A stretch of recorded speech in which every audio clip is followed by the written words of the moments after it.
Hello, it's Professor Milsom coming to you live from Northanger Abbey, Volume 2, the second half of Jane Austen's first full novel written for publication, published in 1817 but written in 1803.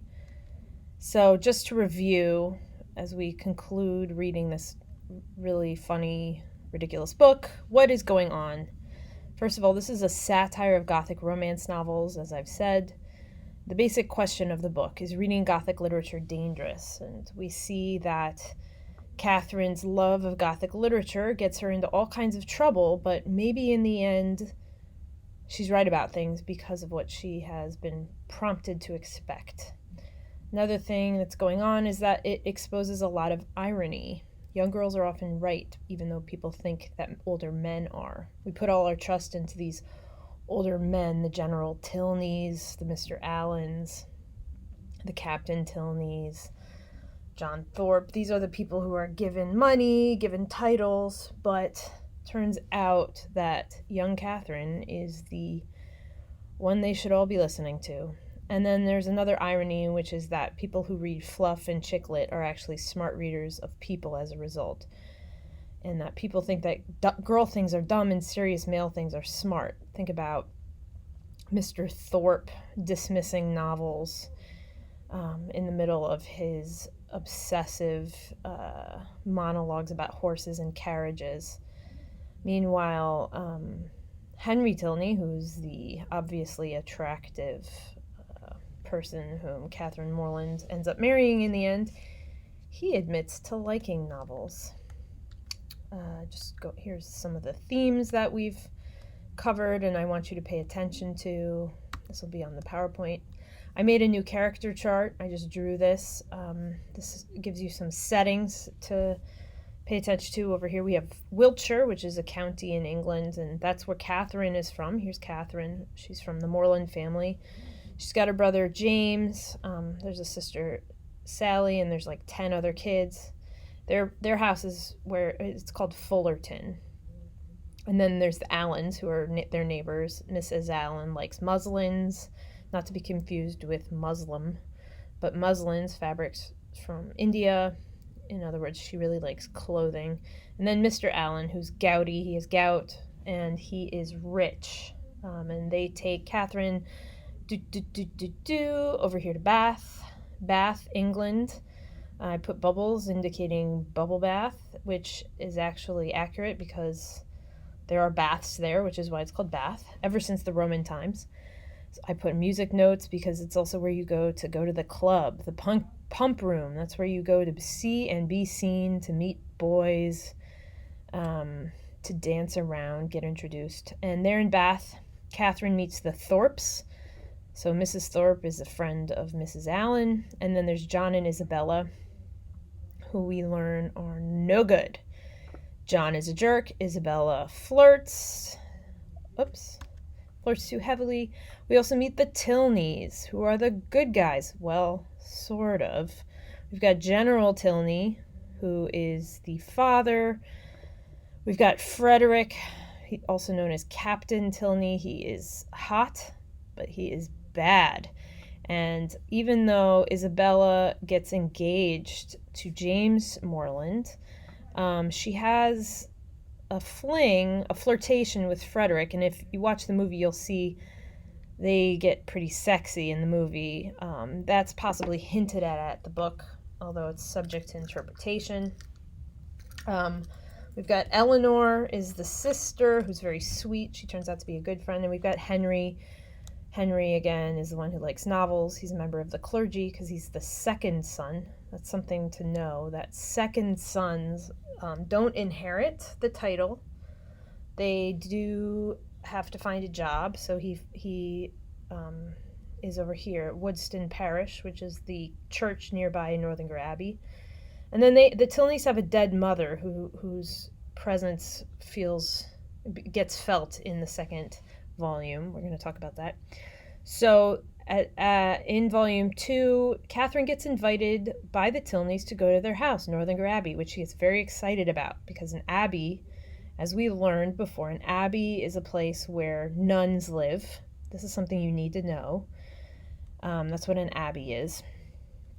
So hearing that they live in an abbey, it sounds medieval, sounds Gothic. Catherine's very excited. It's also where Henry lives. So she goes and stays with them there, but at the end, near the end of the book, she suddenly gets kicked out, and here's Catherine's solitary ride home in a carriage. Remember, she has no money.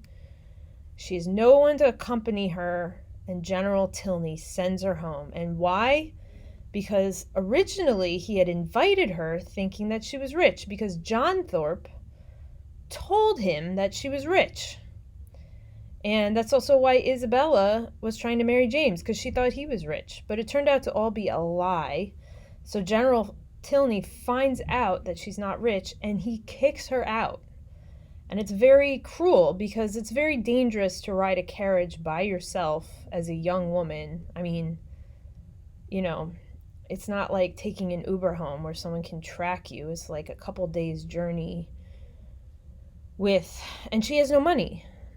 So it's evil that he does that. And it turns out he is rather an evil guy to be doing something like that. You don't send, an 18, 17-year-old girl home in a carriage by herself over the unguarded roads of ye olde England. But don't worry, because in the end, Henry rushes over to Fullerton, apologizes on behalf of his father, and they get married. And it turns out she actually has a few £1,000. Okay, so here's a little summary of what I think are the important parts. You can take a look at that later. We're going to look at some things in some detail right now. So I'm going to ask you to turn to page 109. And this is in chapter 5. So Mr. and Mrs. Allen are sad that Catherine's leaving them, but she's excited because she's going to go to the Abbey. It's going to be a Gothic Abbey. So here she is getting in a carriage. Whoa, remember what I said about carriages. Carriages can be dangerous places, and they are when you're sent alone in them. You're also not supposed to be a young woman is not supposed to be alone with a man she's not married to in a carriage, but General Tilney puts her in the carriage with Henry for the ride to Northanger Abbey, so it must be okay. Because in General Tilney's judgment, he could not propose anything improper for her. So, of course, riding with Henry should be okay. All right. So we're going to go to the bottom of 109. He's saying, they're really glad she's going to be in Northanger Abbey because his sister, this is at the end of this paragraph, his sister, he said, was uncomfortably circumstanced. She had no female companion, and in the frequent absence of her father was sometimes without any companion at all. Catherine says, but how can that be? Are you not with her? And then he says, Northanger is not more than half my home. I have an establishment at my own house in Woodston, which is nearly 20 miles from my father's, and some of my time is necessarily spent there. That's where he has a job. How sorry you must be for that. I am always sorry to leave Eleanor. Remember, he's like a nice guy. He's really nice to his sister. Yes, but besides your affection for her, you must be so fond of the Abbey. She's excited because, remember, she loves these Gothic novels. You must be, so she's like, Henry, it must suck to leave the Abbey. After being used to such a home as the Abbey, any ordinary parsonage house, that means preacher's house, must be very disagreeable. And he smiled, because he knows what she's thinking. He knows her by now. And he said, you have formed a very favorable idea of the Abbey. To be sure I have. Is not it a fine old place, just like what one reads about? This is why she's excited. She's like, I'm going to one of those places like what I read about, an abbey. And then he plays right into it. This is him making a joke. And are you prepared to encounter all the horrors that a building such as what one reads about may produce? Have you a stout heart, that means strong heart, nerves fit for sliding panels and tapestry? This means secret doors. He knows exactly what she thinks is going to happen. Oh, yes, I do not think I should be easily frightened because there would be so many people in the house.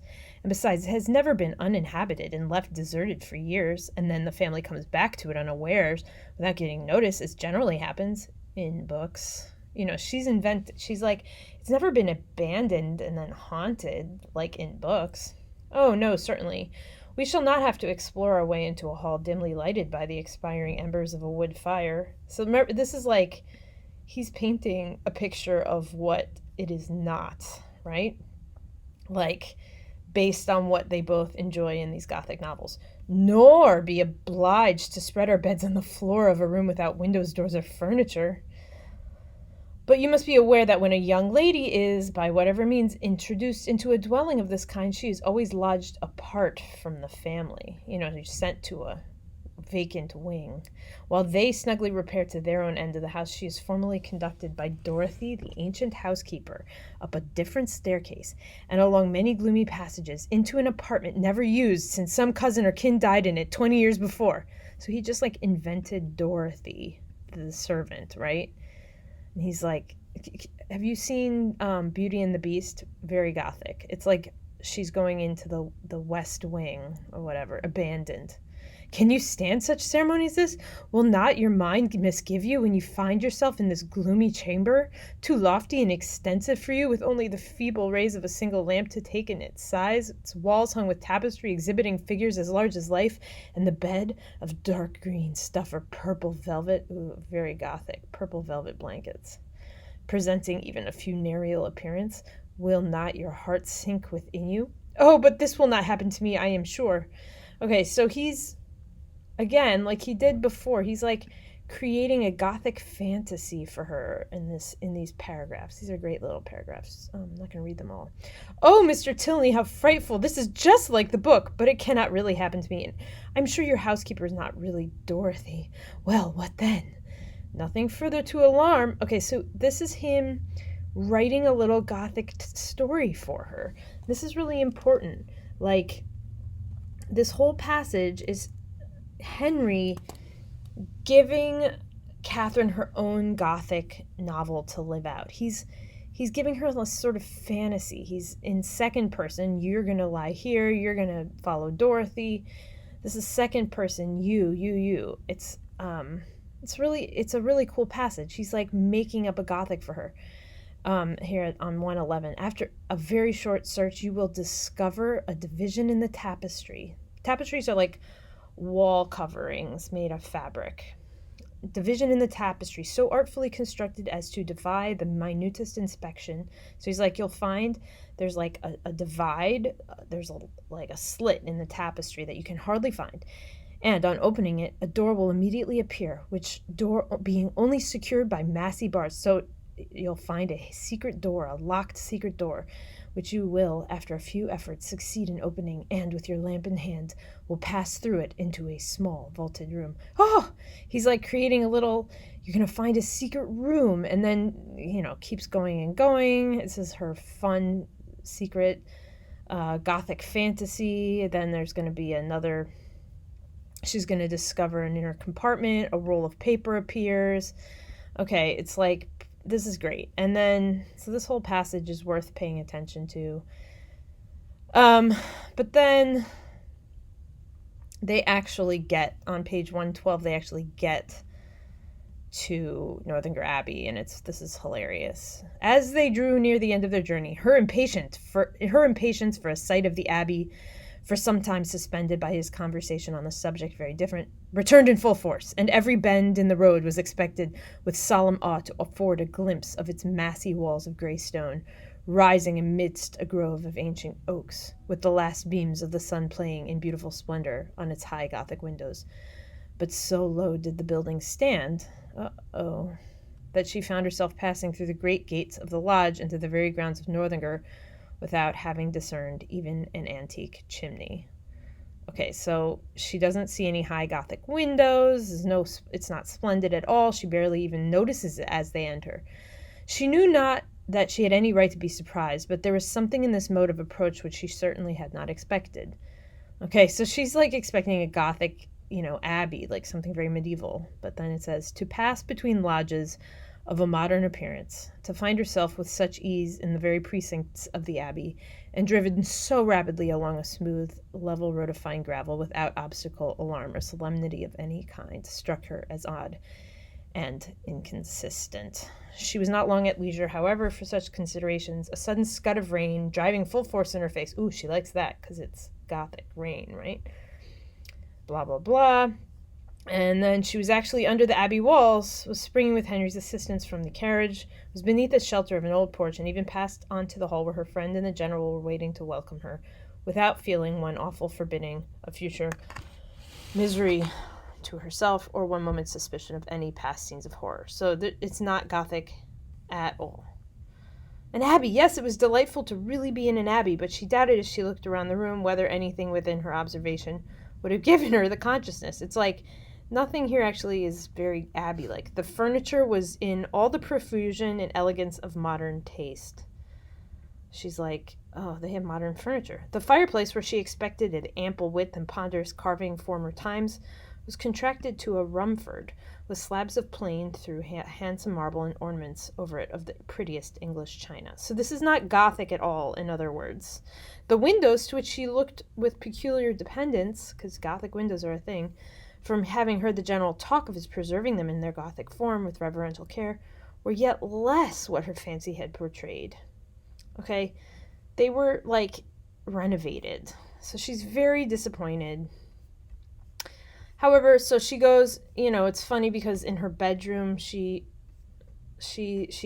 finds a, like, piece of paper in a chest, just sort of like Henry had predicted in his little fantasy. Then it turns out that piece of paper is actually, like, a bill someone had left behind. So all of her excitement about being in a Gothic house is destroyed by the reality, which is that it's like a modern, up-to-date building. All right, so of course so they have this mother who's passed away, and Catherine gets very disappointed because it turns out, the General Tilney was not a tyrant. He didn't kill his wife. She wasn't hidden anywhere being fed secretly.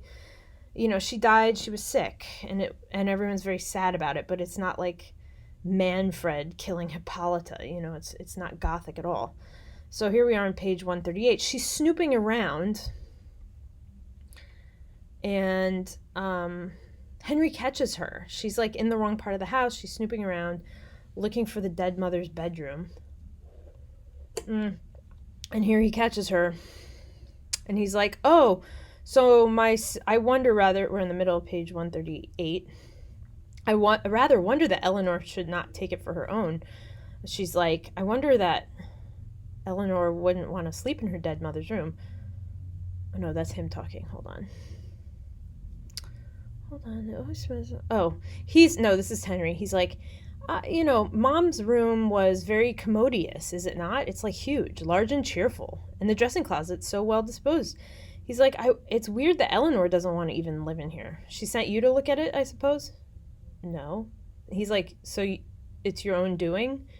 He's like, you came to my dead mother's room all by yourself? Catherine said nothing. After a short silence, during which he had closely observed her, he added, as there is nothing in the room in itself to raise curiosity, this must have proceeded from a sentiment of respect for my mother's character, as described by Eleanor, which does honor to her memory. The world, I believe, never saw a better woman. But it is not often that virtue can boast an interest such as this. He's like, it's not for her virtue that you're here, right? The domestic, unpretending merits of a person never known do not often create that kind of fervent, venerating tenderness which would prompt your visit. He's like, well, I don't really get why you're here. And she goes, yes, a great deal. That is, no, not so much. But what she did say, Eleanor, it was very interesting. Her dying so suddenly, slowly and with hesitation it was spoken. And you, none of you being at home. And your father, I thought, perhaps not being very fond of her. So she's like trying to create a Gothic mystery here. Like, you have a tyrannical father. None of you were here when she died. Did he kill her? He knows what's going on. Remember, Henry knows what Catherine's about. She likes the Gothic novels. And he goes, and from these circumstances, he replied, his quick eye fixed on hers, you guess, perhaps the probability of some negligence, some... Involuntarily she shook her head.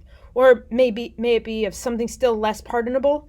She raised her eyes toward him more fully than she had ever done before. My mother's illness, he continued, the seizure which ended her death was sudden. The malady itself, from which she had often suffered, a bilious fever, its cause therefore constitutional. So he's like, she was sick and had a seizure. And then Catherine's like, but your father, this is so awkward, isn't it? But your father, was he afflicted? She's like, did he even care? And he goes, for a time greatly so. You have erred, you have gone wrong in supposing him not attached to her. He loved her, I am persuaded, as well as it was possible for him to. We have not all, the same tenderness of disposition, and I will not pretend to say that while she lived she might not often have had much to bear.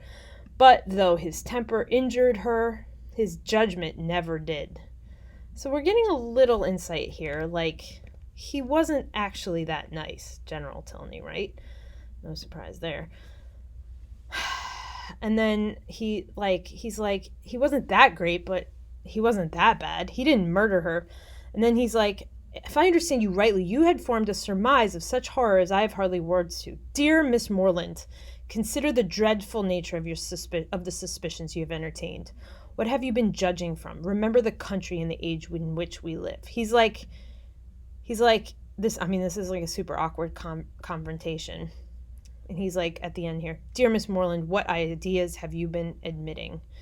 He calls her out. He's like, you have read too many Gothic novels, and you decided my father murdered my mother, and I'm really pissed off. And then she is crying, tears of shame. She runs off to her room. I mean, that's pretty embarrassing, right? Like, she thought she was discovering a mystery. She really wasn't. But, like I said, she's not entirely wrong. We do find out later that this guy's a jerk. He really is a jerk. She's not wrong. And, like, Henry kind of admits that here. Although, obviously, like, she's crossed the line and he's called her out on it.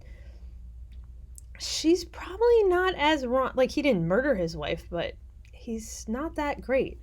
As we see, if you go ahead to 158, General Tilney has gone out of town for a while. Catherine has a grand time. She gets to visit Woodston. Her friendship deepens with the Tilneys. She loves them. They love her. And then General Tilney comes back with the news. We don't know this yet until the very end, but he basically finds out that Catherine's not rich, and he immediately kicks her out. And not only that, he doesn't even kick her out himself. He sends Eleanor to.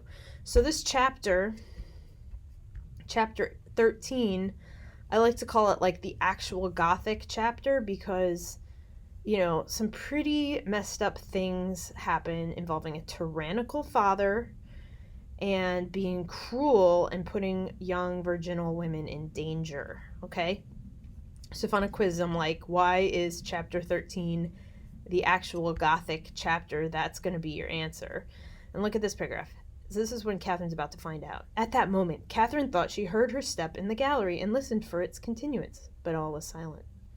Eleanor did not come up. That's what's happening. She's waiting for Eleanor. Scarcely, however, had she convinced her of her fancy of error when the noise of something moving close to her door made her start. See, it's kind of like scary. It seemed as if someone was touching the very doorway, and in another moment a slight motion of the lock proved that some hand must be on it. She trembled a little at the idea of anyone approaching so cautiously. But resolving not to be again overcome by trivial appearances of alarm or misled by a raised imagination, she stepped quietly forward and opened the door. Eleanor, and only Eleanor, stood there. Okay, stop here. This isn't actually scary, right? It's just Eleanor. But it is actually scary because Eleanor's about to tell her, look, Catherine, you're being kicked out of the Abbey. You have no money. We're sending you in a carriage home with no supervision. A very long journey. Basically, you could get killed on this journey, and my dad doesn't care. Anyway, just telling you, this is like actually cruel.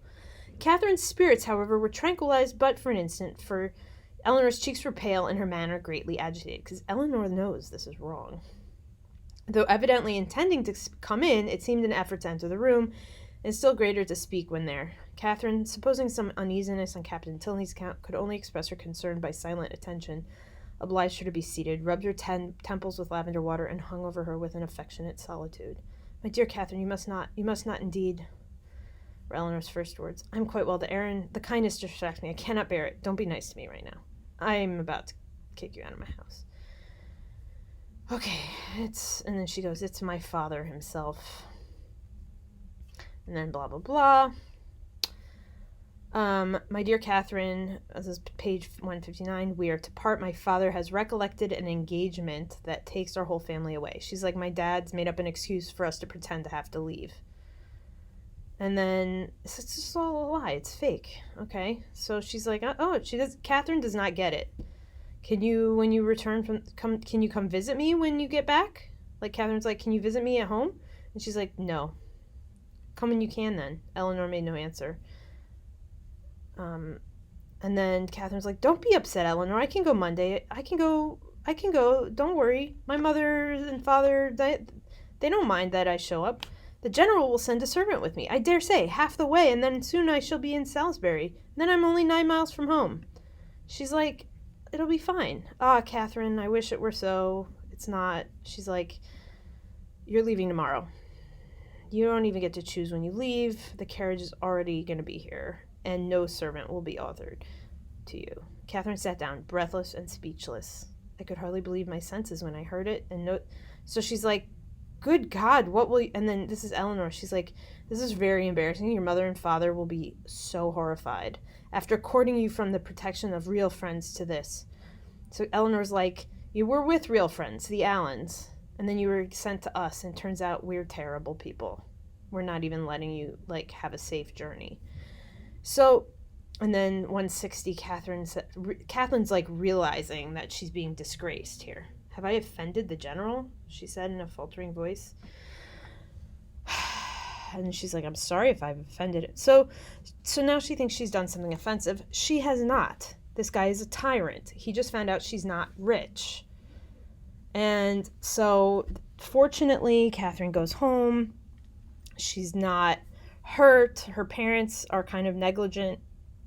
They don't really see it as a big deal, but it is a big deal. I mean, this is a very dangerous moment for her. And then, of course, Henry, who's very noble, finds out what his father did. He comes immediately, apologizes, proposes marriage. They get married. Everyone's happy. And then when it turns out that Catherine actually does have a little money, then General Tilney sort of warms to her. I mean, she doesn't have much, but she's a little bit. So anyway, it turns out that General Tilney is quite as evil as Catherine had suspected, because she had been trained by her Gothic novels to think that tyrannical father figures in abbeys are cruel, and she was not wrong. So anyway, that is the end of the book. It's very happy, but you have to understand historically, reading this in 1817, to hear that a 17-year-old, 18-year-old woman was sent alone in a carriage for a few days' rides, suddenly with no money, you would be very shocked. I mean, that'd be like putting your 3-year-old on the 4 or 5 train from Grand Concourse to Fulton Street with no supervision in the middle of the night on a Sunday or on a Saturday night. You know, you just never do that because it's dangerous and they can get hurt. And that's what General Tilney did to Catherine.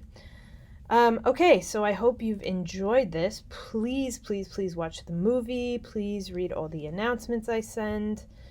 And good job if you made it this far. It means that you will probably do well on the quiz. And email me if you have any questions.